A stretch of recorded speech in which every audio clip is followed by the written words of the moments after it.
Hi, everybody, and thank you for joining us on the special coverage we have this evening. Obviously, we have Hurricane Patricia making landfall right now over parts of Mexico. Amanda, this is an absolutely catastrophic situation unfolding right now. Yes, especially for parts of western Mexico.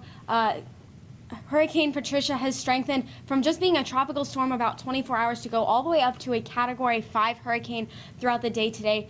Sustained winds of up to 208 miles per hour were measured earlier today.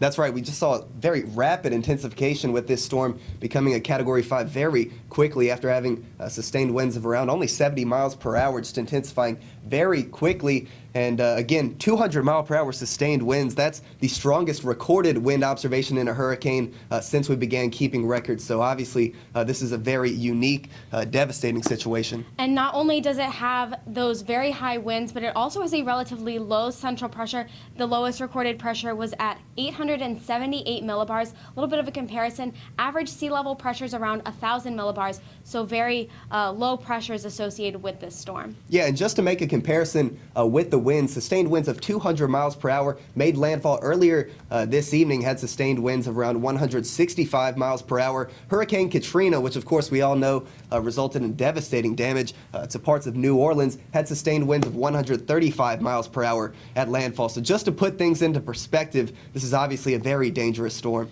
So with more on the storm, we're going to turn it over to our forecaster, Andy Moffett, who joins us upstairs. Andy? Thank you so much, Andy. And again, something we kind of talked about was how small those hurricane force winds are, only extend about 50 miles outside of the eye wall. So there's another piece of fortunate information. That's right. Now, obviously, this is a very devastating storm, and we'll be looking to continue to track this over the next couple of days. Could be impacting parts of lower Texas and could throw a wrench into some of our weather patterns as we head into the next couple of days.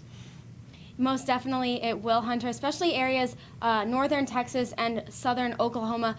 Just these past few days have seen upwards of 4 to 5 inches of rain. So again, more rain is likely for those areas that have already had quite a bit of rain the last few days.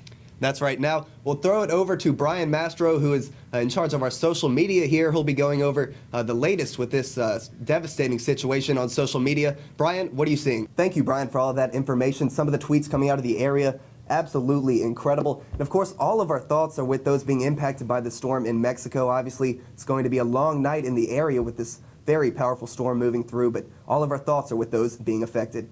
Make sure to check out the latest updates by following us on Twitter at PSU Weather or check out our website at campusweatherservice.com. From all of us here at the Penn State Campus Weather Service, thanks for joining us for this special coverage, and make sure you have a safe night.